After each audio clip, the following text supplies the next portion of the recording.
Hello students, very good morning. कैसे हैं आप सब? उम्मीद है आप लोग अच्छे होंगे बच्चों। मेरे प्यारे बच्चों, आज क्लास 12 का जो है हमारा विद्युत चालन वाले पार्ट का अगला वीडियो है। और आप यहाँ बोर्ड पर देख सकते हैं बच्चों कि क्या क्या आज हमको पढ़ना है।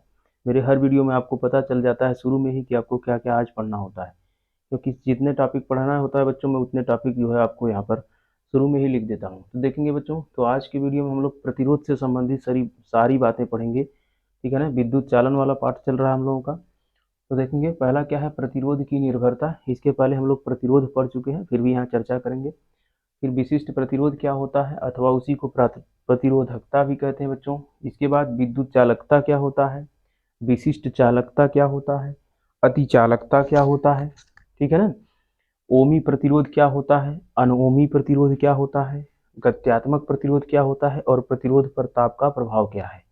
ठीक है ना बच्चों, तो इन सब चीज़ों के बारे में हम लोग जो है आज के वीडियो में पढ़ेंगे। ठीक है ना, तो चलिए देखते हैं कि प्रतिरोध क्या होता है और प्रतिरोध की निर्भरता क्या है। एक एक चीजें बच्चों हम लोग पढ़ेंगे। तो सबसे पहले जान लीजिए बच्चों, प्रतिरोध का मतलब होता है किसी भी चालक में धारा का विरोध करना। ठीक है, जैसे ये चालक पदार्थ है, चालक तार है। ठीक है, इस चालक तार में अगर धारा आई बह रही है तो इसका जो विरोध करता है, धारा बहने नहीं देता है, उसी गुण को चालक का प्रतिरोध कहते हैं। यानी जिस गुण के कारण चालक में धारा का विरोध होता है उसी को प्रतिरोध कहते हैं। और आप जानते हैं इसे आर से प्रदर्शित करते हैं, इसका मात्रक ओम होता है। इसे ग्रीक अक्षर ओमेगा से प्रदर्शित करते हैं। ये सब चीजें बच्चों पिछले वीडियो में हम बताए थे आपको। आज आपको प्रतिरोध की निर्भरता पढ़नी है, ठीक है ना। और ओम के नियम में आपको ये भी बताया गया है, आर बराबर विभवांतर बटे धारा। ठीक है ना, वी और आई का अनुपात ही प्रतिरोध के बराबर होता है, इसका वैल्यू। ठीक है ना, तो चलो बच्चों आगे बढ़ते हैं हम लोग। प्रतिरोध की निर्भरता, ठीक है ना। तो कोई चालक तार है तो प्रतिरोध की निर्भरता जो है, प्रतिरोध किस पर निर्भर करता है। तो प्रतिरोध इस चालक के क्षेत्रफल, ठीक है ना, जैसे मान लीजिए ये चालक है और इसका अनुप्रस्थ परिच्छेद क्षेत्रफल ए है। ठीक है ना, और इसकी लंबाई एल है। तो यह जो है बच्चों, यह जो है इसकी लंबाई के अनुपाती होता है, और इसके अनुप्रस्थ काट के क्षेत्रफल जो होता है, ठीक है ना, अनुप्रस्थ काट का क्षेत्रफल आपको बताए थे बच्चों। जैसे ये अगर कोई चालक है तो इसको कहीं से भी काट देने पर इसका ये वाला सिरा इसको जैसे 20 से काटेंगे तो ये वाला सिरा, ठीक है ना, जैसे ये इसका क्या है, अनुप्रस्थ परिच्छेद क्षेत्रफल बोलते हैं, क्रॉस सेक्शनल एरिया अंग्रेजी में। ठीक है ना, तो क्रॉस सेक्शनल एरिया के व्युत्क्रमानुपाती होता है। व्युत्क्रमानुपाती मतलब उसके उल्टा होता है। जैसे यहाँ आर अनुक्रमानुपाती एल और आर व्युत्क्रमानुपाती ए, ऐसे लिख सकते हैं। ठीक है ना बच्चों, तो इन दोनों को हम अगर मिला देंगे, इन दोनों समीकरणों को, तो हमारे पास क्या प्राप्त हो जाएगा, आर अनुक्रमानुपाती एल बाई ए, या इसी को क्या कहेंगे बच्चों, आर बराबर रो एल बाई ए। ठीक है ना बच्चों, ये क्या कहलाएगा, आर बराबर रो एल बाई ए, जहाँ रो एक नियतांक है। ठीक है ना, जहाँ आप लिख लेंगे, जहाँ रो एक नियतांक है, रो क्या है, एक नियतांक है, जिसे चालक का विशिष्ट प्रतिरोध कहते हैं, जिसे चालक का विशिष्ट प्रतिरोध कहते हैं।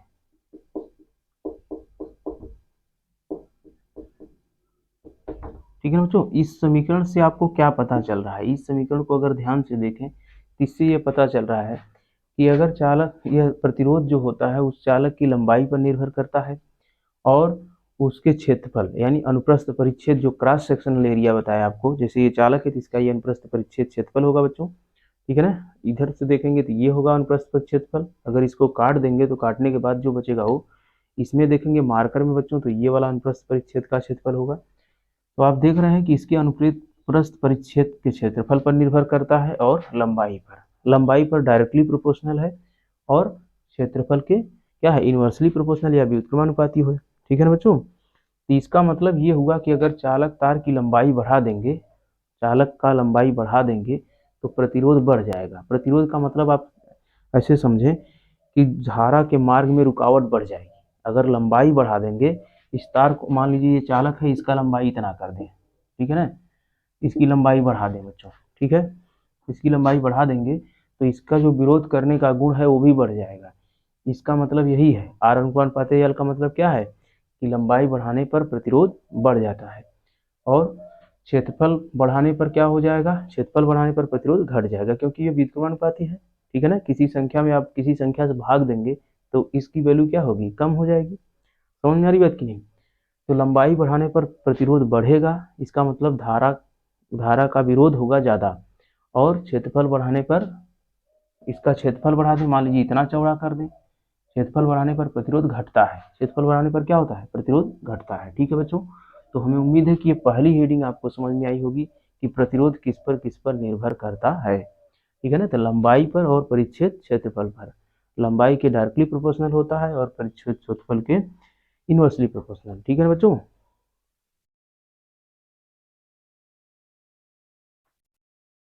चलिए आगे बढ़ते हैं बच्चों।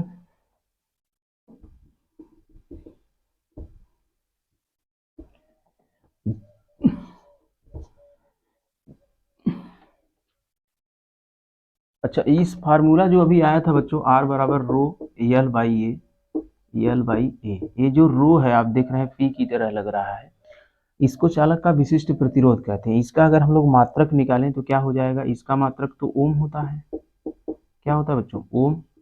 इसका मात्रक चाहिए, ठीक है ना, इसका मात्रक चाहिए, तो इसका मात्रक गुणे लंबाई का मात्रक तो बच्चों मीटर होता है, और क्षेत्रफल का मात्रक क्या होता है, मीटर स्क्वायर। ठीक है, अब यहाँ से ध्यान दें तो 1 मीटर से 1 मीटर कट गया, ठीक है, ये मीटर इधर चला जाएगा तो इसका मात्रक क्या हो जाएगा, रो का मात्रक ओम मीटर, क्या हो जाएगा, ओम मीटर। ठीक है ना, तो आप जान गए कि विशिष्ट प्रतिरोध का मात्रक क्या होता है, ओम मीटर। ठीक है ना, विशिष्ट प्रतिरोध का मात्रक क्या होता है, ओम मीटर। ठीक है बच्चों, समझ में आ गया। अच्छा, इसका बीमी सूत्र अगर हम लोग लिखना चाहें तो बीमी सूत्र भी निकाल सकते हैं इसी से। ठीक है ना, तो बीमी सूत्र निकालने के लिए आपको जो है इन चार राशियों में से 3 का पता होना चाहिए। ठीक है ना, तो पहले हम लोग इसका बीमी सूत्र निकाल लेते हैं तो इसका निकल जाएगा आराम से। ठीक है ना, जैसे आर का बीमी सूत्र क्या होगा बच्चों, विभवांतर बटे आई, इस फार्मूले से निकाल लेंगे। तो विभवांतर क्या होता है, डब्ल्यू बटे क्यू। ठीक है ना, और आई बराबर क्या होता है, आई को आई को ए से प्रदर्शित करेंगे जो है बीमी सूत्र में। ठीक है ना बच्चों, तो चलो देखते हैं यहाँ पर क्या हो जाएगा, डब्ल्यू का आप जानते हैं M L square T power -2, और क्यू का आई टी होता है, क्यू बराबर क्या होता है, आई टी, तो आई टी का मतलब ए से प्रदर्शित करेंगे और टाइम को टी से। ठीक है ना, चलो अच्छा इधर फिर से बता दे रहे हैं आपको। ठीक है ना, इसको लिख सकते हैं डब्ल्यू और यहाँ हो जाएगा क्यू बराबर आई टी। ठीक है ना, आई टी। ठीक है ना, ये हो जाएगा, इसको मिटा दो बच्चों। यहाँ देखेंगे डब्ल्यू का आपको पता है, डब्ल्यू मतलब कार्य। अब कार्य का बीमी सूत्र आपको पता है, M L square T power -2 बटे कार्य कोई भी हो बच्चों, या ऊर्जा कोई भी हो, उस सब का बीमी सूत्र यही होता है। और आई है तो आई को ए से प्रदर्शित कर देंगे, ए भी आई है तो ये भी ए हो जाएगा, इसका मतलब यहाँ ए हो जाएगा। ठीक है ना बच्चों, और ये क्या हो जाएगा, टी। ठीक है ना, क्या हो जाएगा, टी, ये टाइम है। अब देखेंगे तो ये क्या हो जाएगा, आर एम एल स्क्वायर, ए स्क्वायर हो जाएगा बच्चों तो ऊपर जाएगा -2 और टी पावर -3, ये टी ऊपर जाएगा तो -3 बना देगा। तो ये हो गया बच्चों ये आर का बीमी सूत्र। अब हमको क्या चाहिए, विशिष्ट प्रतिरोध का बीमी सूत्र चाहिए, तो विशिष्ट प्रतिरोध का बीमी सूत्र हम इसी में अगर रख देंगे तो आ जाएगा। ठीक है बच्चों, चलो इसको मिटा दे रहे हैं बच्चों।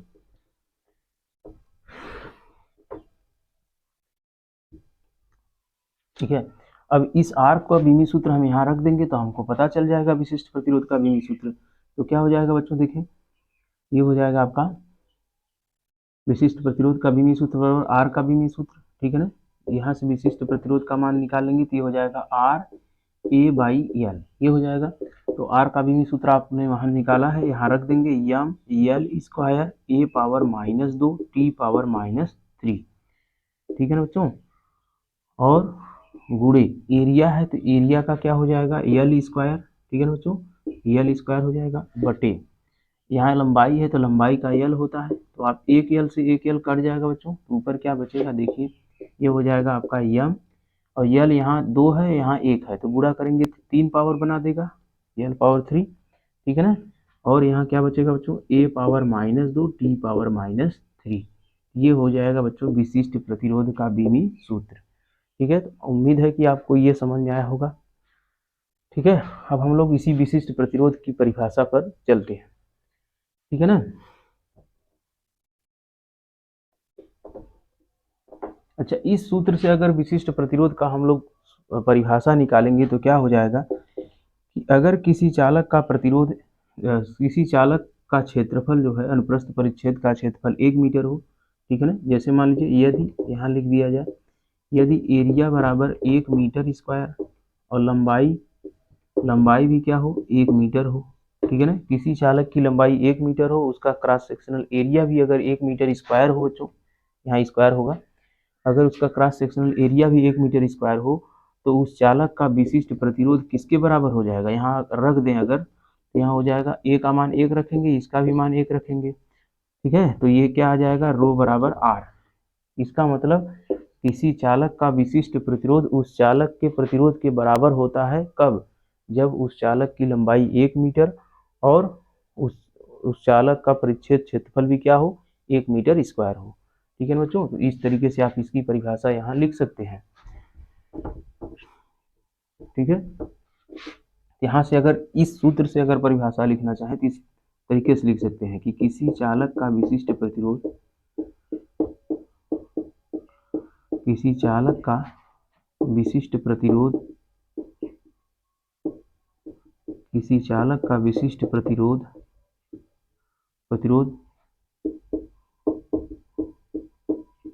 उसके प्रतिरोध के बराबर होता है, उसके प्रतिरोध के बराबर होता है, जबकि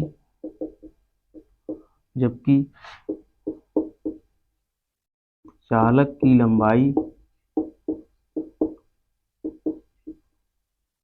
लंबाई व क्षेत्रफल क्रमशः 1 मीटर व 1 मीटर स्क्वायर हो। ठीक है ना बच्चों, तो इस सूत्र से जो है हम लोग ये परिभाषा लिखे हैं। अभी जो परिभाषा इसकी मुख्य परिभाषा होती है उसको भी लिखेंगे बच्चों। ठीक है ना, तो अभी जो इसकी मुख्य परिभाषा है इसको भी लिख लेंगे बच्चों। ये हो जाएगा आपका विशिष्ट प्रतिरोध या इसी को प्रतिरोधकता कहते हैं। ठीक है ना, प्रतिरोध या प्रतिरोधकता, विशिष्ट प्रतिरोध या प्रतिरोधकता। ठीक है ना, इसको रो से प्रदर्शित करते हैं बच्चों, आप जानते हैं। ठीक है ना, तो इसकी परिभाषा जो होती है ये क्या होती है, तो ये हो जाती है किसी चालक में विद्युत क्षेत्र की तीव्रता। ये परिभाषा क्या हो जाती है बच्चों, किसी चालक में विद्युत क्षेत्र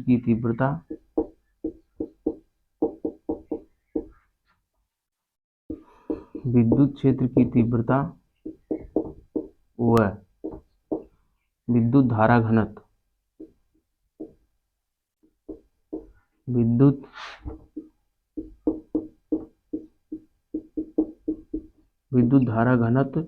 के अनुपात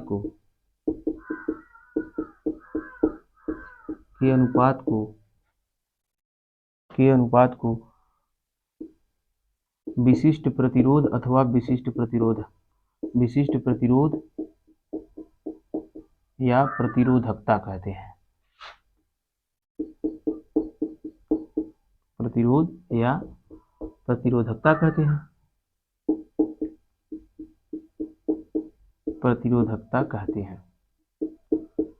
ठीक है ना बच्चों, तो ये आपको समझ में आया होगा। अब थोड़ा सा इस जो परिभाषा अभी लिखी है बच्चों इसको भी देख लीजिए। ठीक है ना, ये कहाँ से परिभाषा आया, ठीक है ना, ये परिभाषा कहाँ आया चलिए देखते हैं।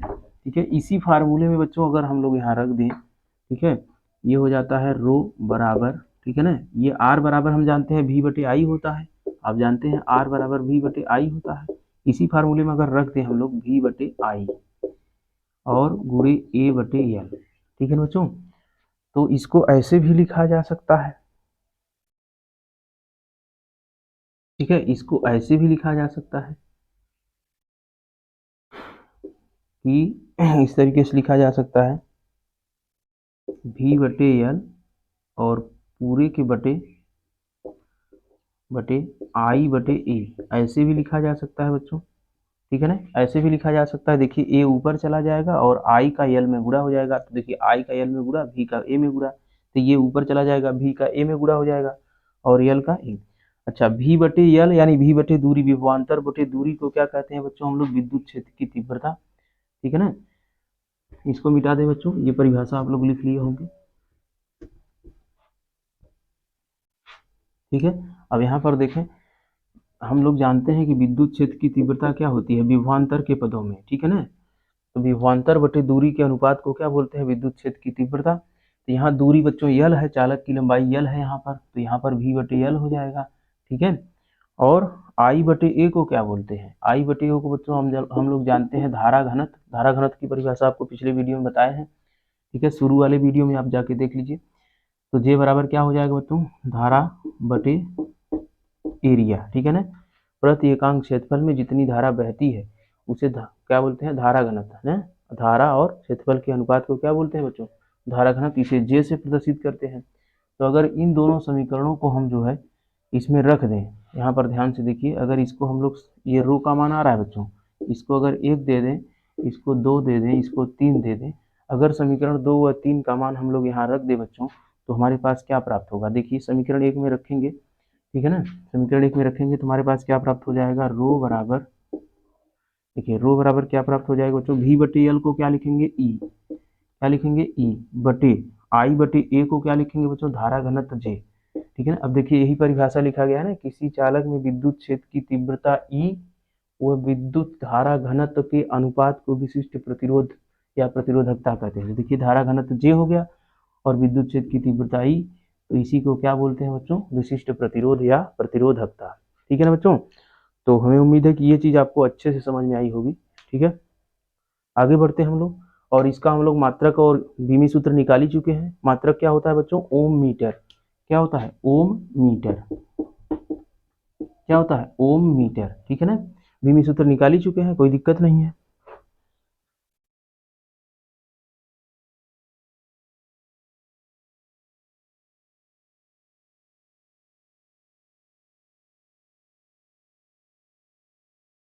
ठीक है ना, बीमी सूत्र हम लोग निकाल चुके हैं बच्चों। तो इसका अभी आपने देखा, इसका क्या आया था, यम यल पावर 3 टी पावर -3 ए पावर -2, यही आया था।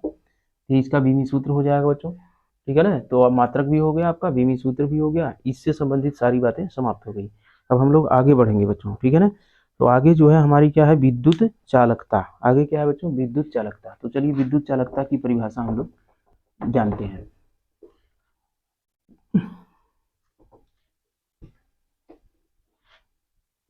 विद्युत चालकता, अगली रीडिंग बच्चों क्या है, विद्युत चालकता। विद्युत चालकता, विद्युत चालकता को बच्चों किससे प्रदर्शित करते हैं, कैपिटल जी से, ठीक है ना। विद्युत चालकता को किससे प्रदर्शित करते हैं, कैपिटल जी से, ठीक है ना। तो क्या हो जाएगी, इसकी परिभाषा क्या होगी बच्चों, तो विद्युत चालकता क्या होती है, यह जो है प्रतिरोध के व्युत्क्रम को विद्युत चालकता कहते हैं। तो आप लिख सकते हैं, किसी चालक के, परिभाषा बहुत आसान है बच्चों, बस आपको ध्यान से अगर देख लेंगे तो याद हो जाएगा आपको। देखिए किसी चालक के प्रतिरोध के व्युत्क्रम को, और उस तरह से रटते रहेंगे याद नहीं होगा, यहाँ बस समझ जाएंगे, एक बार देख लेंगे समझ जाएंगे, याद हो जाएगा। चालक के प्रतिरोध के व्युत्क्रम मतलब उल्टा, व्युत्क्रम मतलब उल्टा, व्युत्क्रम को विद्युत चालकता कहते हैं। तो किसी चालक के प्रतिरोध का उल्टा कर दें अगर बच्चों, तो उसी को क्या कहते हैं, विद्युत चालकता, ठीक है ना, चालकता कहते हैं। चीजें एक दूसरे से जुड़ी हुई हैं बच्चों, बस आपको देखना है ध्यान से। इसे जी से प्रदर्शित करते हैं, तो जी से प्रदर्शित करते हैं, यहाँ पर लिख दिए गए, इसे कैपिटल जी से, कैपिटल जी से प्रदर्शित करते हैं, ठीक है ना बच्चों, इसे कैपिटल जी से प्रदर्शित करते हैं, ठीक है। तो चलिए परिभाषा हो गया, ठीक है। इसका मात्रक क्या होगा अभी हम लोग निकाल लेंगे। तो कैपिटल जी बराबर परिभाषा से क्या होगा बच्चों, देखिए किसी चालक के प्रतिरोध, अब प्रतिरोध क्या होता है, आर से प्रदर्शित करते हैं, प्रतिरोध के व्युत्क्रम को, यानी प्रतिरोध का व्युत्क्रम कर दें। आर का उल्टा 1/r होगा बच्चों, तो प्रतिरोध का व्युत्क्रम 1/r हो गया, तो ये क्या हो गया, प्रतिरोध का व्युत्क्रम। तो इसको क्या बोलेंगे, विद्युत चालकता, ठीक है ना। अच्छा, इसका मात्रक क्या होगा, 1 प्रतिरोध का मात्रक। प्रतिरोध का मात्रक क्या होता है बच्चों, ओम। क्या होता है, ओम, या इसी को अक्षर में प्रदर्शित करते हैं इस प्रकार, ठीक है ना। तो इसको ऐसे भी लिखा जा सकता है, ओम इनवर्स, ठीक है ना बच्चों। ये क्या लिखा जा सकता है, ओम इनवर्स, या इसी को ऐसे लिखा जा सकता है, ठीक है ना। अच्छा, अंग्रेजी में इस तरीके से लिखा रहेगा बच्चों, ओहम इनवर्स, ठीक है ना। यह साइलेंट होता है, क्या होता है, साइलेंट होता है, ठीक है ना। तो ओम इनवर्स होता है, या इसी को क्या बोलते हैं, महो। क्या बोलते हैं, महो, ठीक है। तो ओम का उल्टा क्या हो जाएगा बच्चों, महो। आधा म होगा और ह होगा, ह पे ओ की मात्रा, इसको महो भी कहते हैं। तो इसका मात्रा क्या हो जाएगा बच्चों, ओम इनवर्स, ठीक है ना, ओम इनवर्स या महो, ठीक है ना। अच्छा, यहाँ पर जी की परिभाषा ऐसे भी दी जा सकती है बच्चों, इस सूत्र में अगर हम लोग आर को भी बटे आई के रूप में लिख दें ओम के नियम से, तो क्या हो जाएगा, आर बराबर भी बटे आई, ये होता है। आई ऊपर चला जाएगा तो क्या हो जाएगा, आई बटे भी, ठीक है ना। तो क्या हो जाएगा, हमारे पास क्या प्राप्त हो गया, कैपिटल जी बराबर आई बटे भी। यानी हम कह सकते हैं कि किसी चालक की विद्युत चालकता, किसी चालक की विद्युत चालकता उसमें बहने वाली धारा और उसके सिरों पर लगाए गए विभवांतर का अनुपात होती है, ठीक है ना। ऐसे भी कर सकते हैं इस प्रदर्शित, ठीक है। तो इसका मात्रक आपने देख ही लिया है, ओम इनवर्स या महो कहते हैं। और इस सूत्र से अगर हम लोग निकालेंगे तो इसको क्या कहेंगे, एम्पियर, एम्पियर, एम्पियर बटे विभवांतर का मात्रक क्या होता है बच्चों, वोल्ट। तो एम्पियर प्रति वोल्ट, एम्पियर प्रति वोल्ट भी होता है इसका मात्रक, ठीक है ना। तो यहाँ से भी इसका मात्रक आप निकाल सकते हैं। तो हमें उम्मीद है बच्चों आपको ये समझ में आ गया होगा। इसका बीमी सूत्र निकालना चाहे तो बीमी सूत्र भी निकाल सकते हैं बच्चों। बीमी सूत्र क्या हो जाएगा, ठीक है ना, आई का बीमी सूत्र बटे विभवांतर का बीमी सूत्र। तो आई का तो ए होता है, विभवांतर का क्या होता है, अभी हम लोग निकाले थे, वी बराबर डब्ल्यू बटे क्यू होता है। तो क्या हो जाएगा, वी बराबर डब्ल्यू बटे क्यू लिखेंगे तो क्यू ऊपर चला जाएगा, तो क्यू बराबर आई टी होता है। तो ये हो जाएगा क्यू का ए टी, और डब्ल्यू का क्या हो जाएगा बच्चों, यहाँ यम यल स्क्वायर टी पावर -3। यहाँ से बच्चों क्या हो जाएगा इसका बीमी सूत्र, तो यहाँ से हो जाएगा ए पावर 2 और यम पावर -1, यल पावर -2, और देखो बच्चों टी पावर -3 ऊपर जाएगा तो क्या बना देगा, माइनस बन जाएगा, ये हो जाएगा टी पावर -4, ठीक है ना बच्चों। यहाँ से आपका इसका बीमी सूत्र निकाल सकते हैं। तो विद्युत चालकता का बीमी सूत्र बच्चों ये होता है।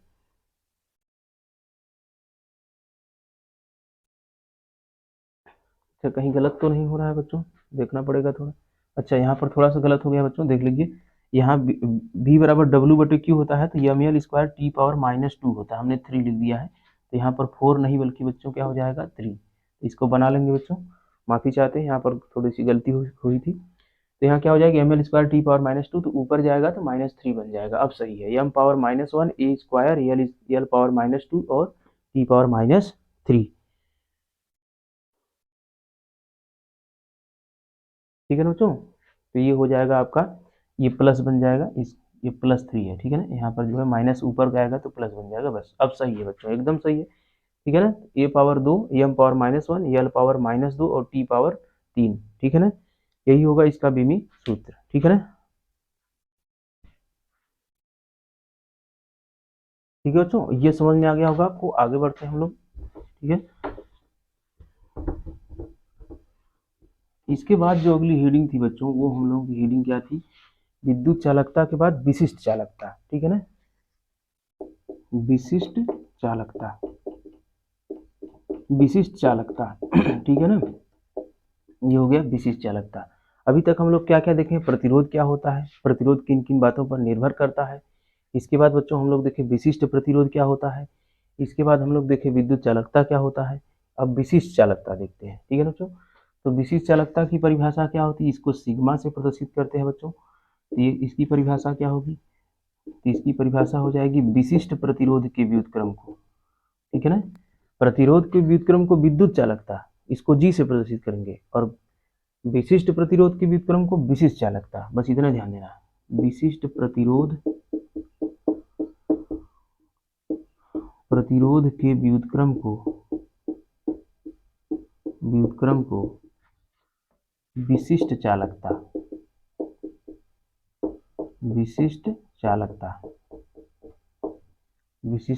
कहते हैं। ठीक है ना बच्चों, ये हो गया आपका विशिष्ट प्रतिरोध के व्युत्क्रम को विशिष्ट चालकता कहते हैं। अभी आप जानते हैं विशिष्ट प्रतिरोध को किससे प्रदर्शित करते हैं बच्चों, रो से। ठीक है ना, तो उसका उल्टा जो होगा बच्चों, यानी रो का उल्टा 1/रो होगा, उसी को क्या कहेंगे, विशिष्ट चालकता। तो इसका 1/रो कर दीजिए, इसी को क्या कहेंगे बच्चों, विशिष्ट चालकता। इसको सिग्मा से प्रदर्शित करते हैं। तो ये हो गया। ठीक है ना, वहां क्या पढ़े थे, विद्युत चालकता में प्रतिरोध के व्युत्क्रम को विद्युत चालकता कहते हैं, इसको कैपिटल जी से प्रदर्शित करते थे। ठीक है, और यहाँ क्या है, विशिष्ट प्रतिरोध के व्युत्क्रम को, ठीक है ना, क्या कहते हैं, विशिष्ट चालकता। तो इसका मात्रक क्या होगा बच्चों, तो इसका मात्रक अभी आपने निकाला था, इसका मात्रक ओम इनवर्स होता था। ठीक है ना, सॉरी ओम इनवर्स नहीं, इसका मात्रक क्या होगा बच्चों, एक मिनट। देखा बच्चों, तो ये तो विद्युत चालकता का मात्रक महो या ओम इनवर्स होता था ना, इसका मात्रक तो बच्चों क्या बताया था, ओम मीटर होता है इसका मात्रक। ठीक है ना, तो विशिष्ट चालकता का मात्रक यानी सिग्मा का मात्रक बराबर हो जाएगा 1/रो का मात्रक। तो इसका मात्रक तो ओम मीटर होता है, क्या होता है, ओम मीटर। ठीक है ना, तो ओम मीटर ऊपर जाएगा तो क्या हो जाएगा, ओम इनवर्स मीटर इनवर्स। ठीक है ना, ये हो जाएगा, इसका मात्रक ये हो जाएगा। ठीक है ना, इसको क्या बोलते हैं बच्चों,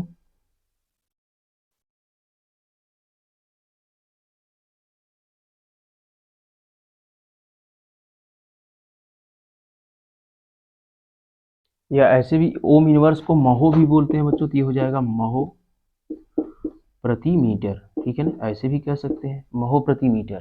तो ओम इनवर्स मीटर इनवर्स लिखिए, चाहे महो प्रति मीटर लिखिए, दोनों इसी का मात्रक है। ठीक है ना, तो इसका बीमी सूत्र भी आप निकाल सकते हैं। अभी आप इसका बीमी सूत्र निकाले थे तो क्या आया था बच्चों, तो इसका बीमी सूत्र हम लोग निकालने पर पाए थे जो है, ठीक है, m⁻1 l⁻3 t⁻−3।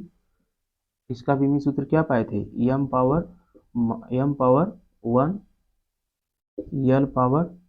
ठीक है बच्चों, यही था ना, m⁻1 l⁻3 t⁻−3 और a⁻−2, यही था शायद, तो देख लेंगे। यही था। ठीक है ना बच्चों, तो इसका उल्टा है 1/रो है, तो इसका उल्टा का मतलब ये सब जो माइनस वाले हैं सब प्लस बन जाएंगे ऊपर जाने पर। ठीक है ना बच्चों, तो ये प्लस कर दीजिए, ये हो जाएगा m⁻−1, ठीक है ना, l⁻−3 t⁻3 a⁻2, यानी जो माइनस वाले हैं वो ऊपर जाने पर प्लस बन जाएंगे बच्चों। तो ये हो जाएगा विशिष्ट चालकता का बीमी सूत्र। ठीक है, इसका मात्रक ओम इनवर्स मीटर इनवर्स या महो प्रति मीटर। तो हमें उम्मीद है बच्चों ये भी आपको समझ में आ गया होगा। आगे बढ़ते हैं हम लोग बच्चों, आगे अगली हेडिंग थी बच्चों हम लोग की ओमी प्रतिरोध अनोमी प्रतिरोध। ठीक है ना, तो इसको मिटा करके बच्चों आगे बढ़ते हैं हम लोग, ओमी प्रतिरोध और अनोमी प्रतिरोध। यह नाम से ही स्पष्ट है बच्चों, किसको हम लोग ओमी प्रतिरोध कहेंगे, किसको अनोमी कहेंगे। यहाँ लिख लेते हैं ओमी प्रतिरोध, ठीक है ना, और यहाँ लिख देते हैं अनोमी प्रतिरोध, अनोमी प्रतिरोध। ये नाम से ही स्पष्ट है बच्चों, ओम का नियम का जो पालन करते हैं उसको ओमी प्रतिरोध, जो ओम के नियम का पालन नहीं करते हैं उनको अनोमी प्रतिरोध।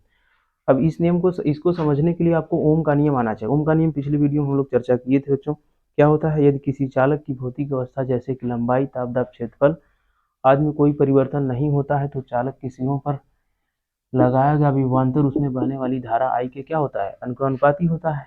इसको हटाने पर यहाँ पर क्या होता है, एक नियतांक आता था जिसे प्रतिरोध कहते हैं। और इसके बीच में हम लोग धारा और विभवांतर में जब ग्राफ खींचते थे तो एक सीधी रेखा प्राप्त होती थी बच्चों, इस तरीके से एक क्या प्राप्त होती है, सीधी रेखा प्राप्त होती थी। ठीक है ना, एक सीधी रेखा प्राप्त होती थी बच्चों। ठीक है, तो यहाँ पर ऊपर बच्चों अब विभवांतर नहीं, ऊपर धारा लिए थे हम लोग और नीचे विभवांतर लिए थे। एक सीधी रेखा प्राप्त होती थी बच्चों ये।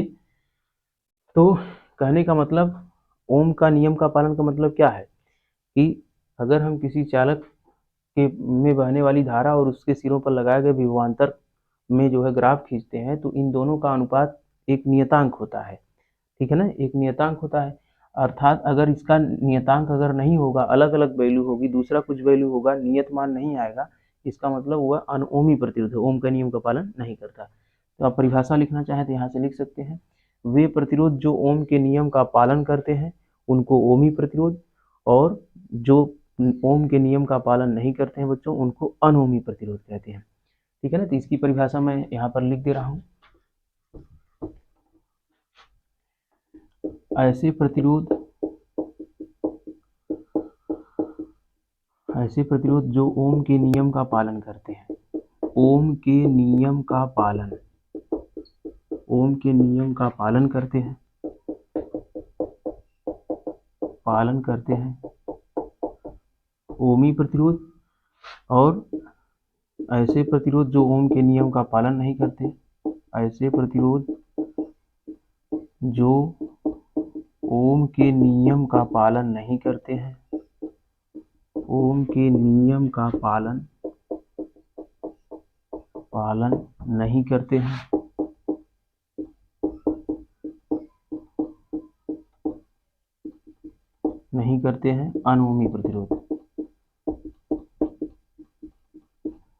अनओमी प्रतिरोध कहलाते हैं।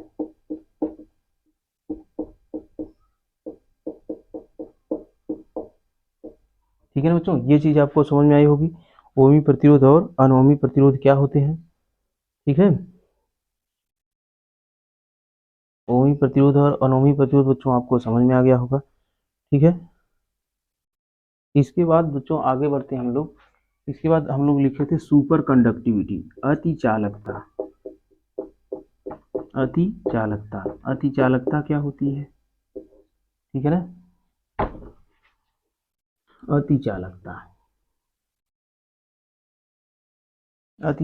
क्या होती है बच्चों, अति चालकता का मतलब ये होता है बच्चों कि एक बार धारा किसी चालक में अगर प्रवाहित हो जाए तो लगातार प्रवाहित होती ही रहे, ठीक है ना, लगातार प्रवाहित होती रहे, उसका रुकावट डालने वाला कोई कारक ना हो। अर्थात यदि किसी चालक का प्रतिरोध शून्य हो, ठीक है, चालक का प्रतिरोध क्या हो, शून्य हो, ठीक है, तो एक बार धारा प्रवाहित करने पर अगर उसमें कंटिन्यू बहती ही रही धारा तो उसको हम लोग अति चालकता कहते हैं। हालांकि ऐसा होता नहीं है, ऐसा होता नहीं बच्चों, ठीक है ना। लेकिन जिस दिन ऐसा हो जाएगा संसार में विद्युत ऊर्जा की समस्या समाप्त हो जाएगी, क्योंकि किसी भी तार में एक बार केवल धारा प्रवाहित कर देंगे वो लगातार बहती ही रहेगी, वो कहीं खर्च ही नहीं होगी बच्चों, क्योंकि प्रतिरोध ही उसको क्या करता है, रोकता है, वो खर्च कर देता है, उसको समाप्त करने का प्रयास करता है। समझ में आ रही है, अब प्रतिरोध है ही नहीं है उसमें तो धारा बहती ही रहेगी, लगातार बहती ही रहेगी, तो संसार में विद्युत ऊर्जा की समाप्ति हो जाएगी।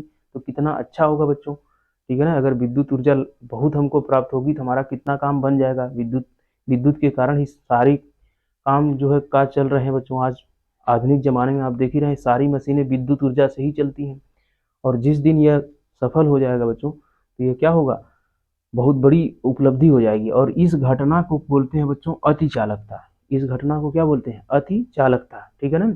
इसकी खोज जो है कैमरलिंग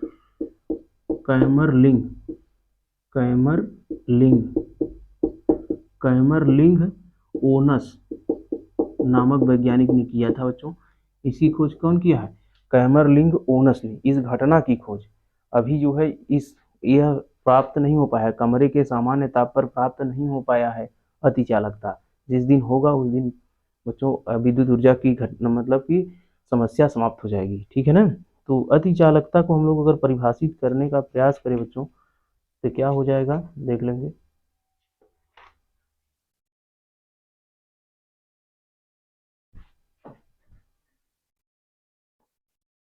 ठीक है बच्चों, तो देखिए यहाँ पर अति चालकता हमने उसकी परिभाषा लिख दिया है। देखिए कुछ पदार्थों में ताप व प्रतिरोध का संबंध असामान्य होता है बच्चों यहाँ पर, ठीक है ना। जैसे हम जानते हैं कि ताप बढ़ाने पर बढ़ता है, ताप घटाने पर घटता है। तो ताप घटाने पर प्रतिरोध जो है क्या बढ़ता है घटता है बच्चों? प्रतिरोध, ठीक है ना। ताप बढ़ाने पर प्रतिरोध जो है बढ़ता है और घटाने पर घटता है, ठीक है ना। तो ताप और प्रतिरोध का संबंध, कुछ पदार्थ ऐसे होते हैं जिसमें असामान्य होता है, ठीक है ना।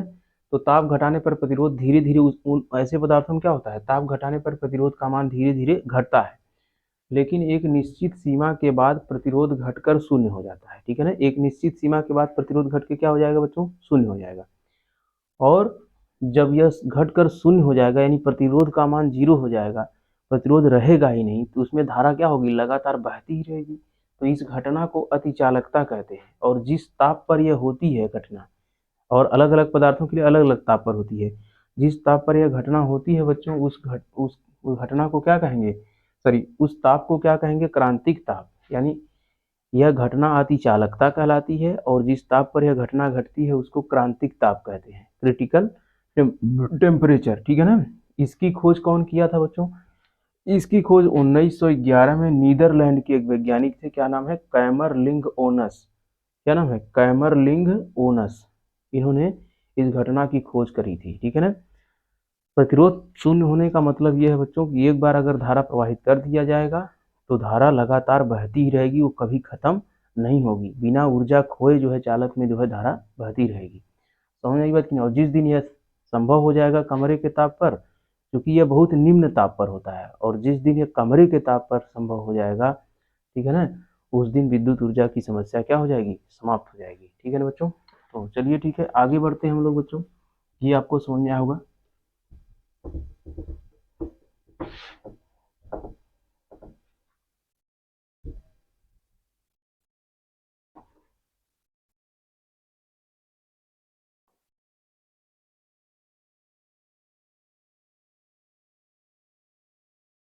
अगली हेडिंग जो बच्चों थी लास्ट हमारी, प्रतिरोध पर ताप का प्रभाव, ठीक है ना। प्रतिरोध पर ताप का प्रभाव।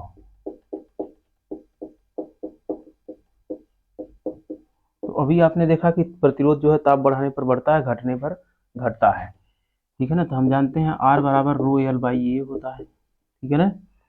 R बराबर रो एल बाई ए होता है। तो इस तरीके से अगर हम देखेंगे तो यहाँ पर क्या हो जाएगा बच्चों? रो अगर T डिग्री सेल्सियस पर लेंगे तो ताप प्रतिरोध ताप गुणांक की परिभाषा से जो है यहाँ पर हम लिख सकते हैं rho naught 1 plus alpha into T, ठीक है ना। ये हो जाएगा, ठीक है।